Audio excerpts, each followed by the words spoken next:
Minecraft नाम सुनते ही चौकोर ब्लॉक्स और अपनी दुनिया बनाने की आज़ादी याद आती है। हम में से ज्यादातर लोग शायद इसे जानते हैं या खेला भी होगा। पर क्या कभी सोचा है कि इन सीधे साधे दिखने वाले ब्लॉक्स के नीचे असल में क्या छिपा है? आज हम इस गेम की उन गहरी परतों को खोलेंगे जो शायद आपको हैरान कर देंगी।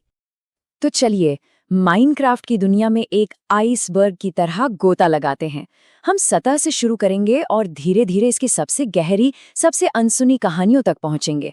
हम देखेंगे कि कैसे कुछ गलतियों ने आइकॉनिक किरदार बना दिए, कैसे कुछ राज जानबूझकर छुपाए गए और कैसे प्लेयर्स की अपनी कहानियों ने इसे सिर्फ एक गेम से कहीं ज्यादा बना दिया। शुरुआत करते हैं एकदम सतह से, गेम के उन चेहरों से जिन्हें हर कोई पहचानता है। पर मजे की बात यह है कि माइनक्राफ्ट के कुछ सबसे मशहूर हिस्से कभी प्लान का हिस्से थे ही नहीं। ये एक बेहतरीन उदाहरण है कि कैसे कभी-कभी सबसे अच्छी चीजें गलतियों से ही जन्म लेती हैं।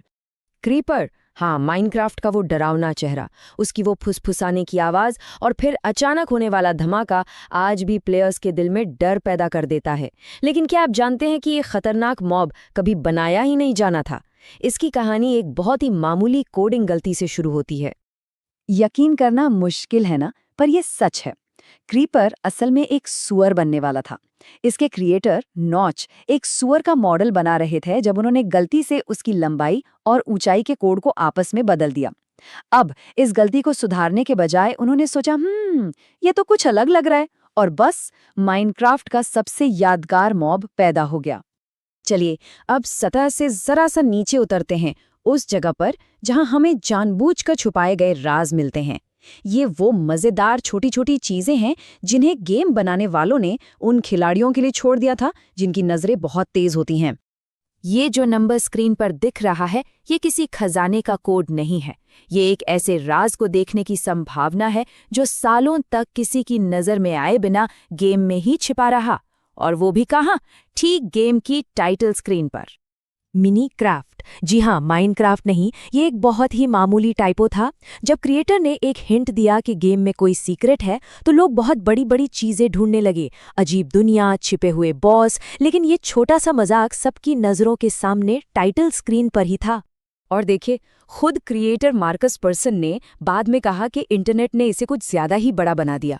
जहां प्लेयर्स बड़ी बड़ी थ्योरी बना रहे थे, असल में राज तो बस एक छोटा सा मजाक था। पर यह दिखाता है कि प्लेयर्स इस खेल की दुनिया में कितना ज्यादा डूबे हुए हैं। अब हम पानी में और गहरे उतर रहे हैं, उस जगह पर जहां के राज जानबूझकर बनाए नहीं गए, बल्कि तब बने जब गेम का कोड ही अपनी हदों को पार कर गया। इससे ऐसी अजीब और विशाल दुनियाएं बनी जो आज किसी कहानी की तरह लगती हैं। मिलिए द फार लैंड्स से।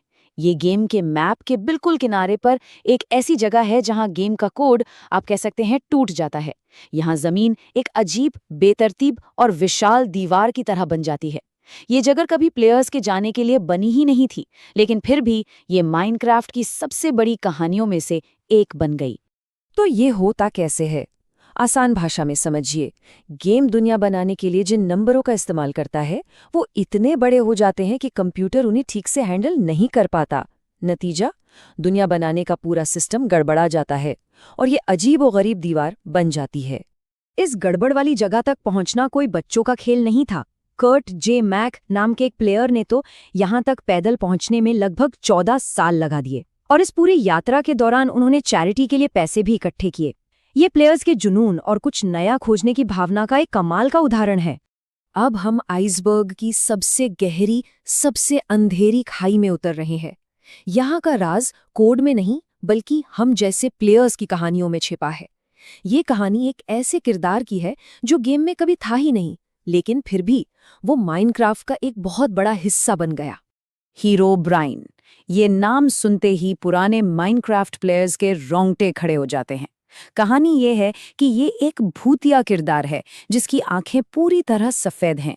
ये चुपके से आपकी दुनिया में आता है, अजीब अजीब स्ट्रक्चर बनाता है और दूर से आपको घूरता है। ये माइनक्राफ्ट की सबसे मशहूर डरावनी कहानी है, या कह लीजिए क्रीपीपास्टा। तो ये सब शुरू कैसे हुआ? एक गुमनाम ऑनलाइन पोस्ट से। फिर एक स्ट्रीमर ने एक नकली लाइव स्ट्रीम करके इसे और मशहूर कर दिया।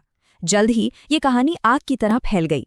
प्लेयर्स ने इसके मॉड्स बनाए, आर्ट बनाई और अपनी कहानियां शेयर की। मजे की बात तो ये है कि खुद गेम डेवलपर्स ने भी मजाक में अपडेट नोट्स में लिखना शुरू कर दिया, रिमूव्ड हीरोब्राइन, यानी हीरोब्राइन को हटा दिया गया, जबकि वो गेम में कभी था ही नहीं। और आखिर में हम पहुंचते हैं आइसबर्ग के बिल्कुल तल पर।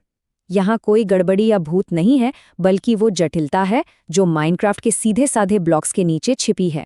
ये वो जगह है जहाँ ये खेल असली दुनिया के विज्ञान और इंजीनियरिंग से जा मिलता है। ये है रेडस्टोन। ये सिर्फ एक चमकदार लाल धूल नहीं है, इसका इस्तेमाल लॉजिक गेट्स बनाने के लिए किया जा सकता है। ये वही लॉजिक गेट्स हैं जो हमारे कंप्यूटर और फोन को चलाते हैं।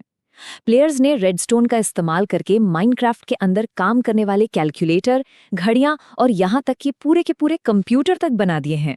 और ये गहराई सिर्फ गेमिंग तक ही सीमित नहीं है। रिसर्च ये बताती है कि माइनक्राफ्ट खेलना एक तरह की दिमागी कसरत है। ये सिर्फ ब्लॉक्स लगाना नहीं है, बल्कि ये हमारी प्रॉब्लम सॉल्विंग, प्लानिंग और स्पेशल रीजनिंग जैसी स्किल्स को भी बेहतर बनाता है। एक स्टडी में ये पाया गया कि मुश्किल डिज़ाइन बनाने के लिए प्लेयर्स गेम में ही अस्थायी गाइड या ढांचे बनाते हैं, ठीक वैसे ही जैसे असली दुनिया में इंजीनियर्स और आर्किटेक्ट्स करते हैं। जैसे इस तस्वीर में देखिए, एक टेढ़े मेढ़े डिज़ाइन को ठीक करने के लिए पहले एक सीधा सा चौकोर ढांचा बनाया गया। ये दिखाता है कि ये खेल कैसे मुश्किल प्रॉब्लम को सॉल्व करना सिखाता है। तो एक कोडिंग की गलती से बने मॉब से लेकर समुदाय की बनाई एक डरावनी कहानी तक और दिमाग को तेज करने वाली इंजीनियरिंग तक, माइनक्राफ्ट ये साबित करता है कि चीज़ें हमेशा वैसी नहीं होती जैसी वो ऊपर से दिखती हैं, और ये हमें सोचने पर मजबूर करता है। अगर ब्लॉक्स के एक गेम में इतनी गहराई हो सकती है, तो न जाने और कितनी डिजिटल दुनियाओं में ऐसे गहरे राज छिपे होंगे जिनकी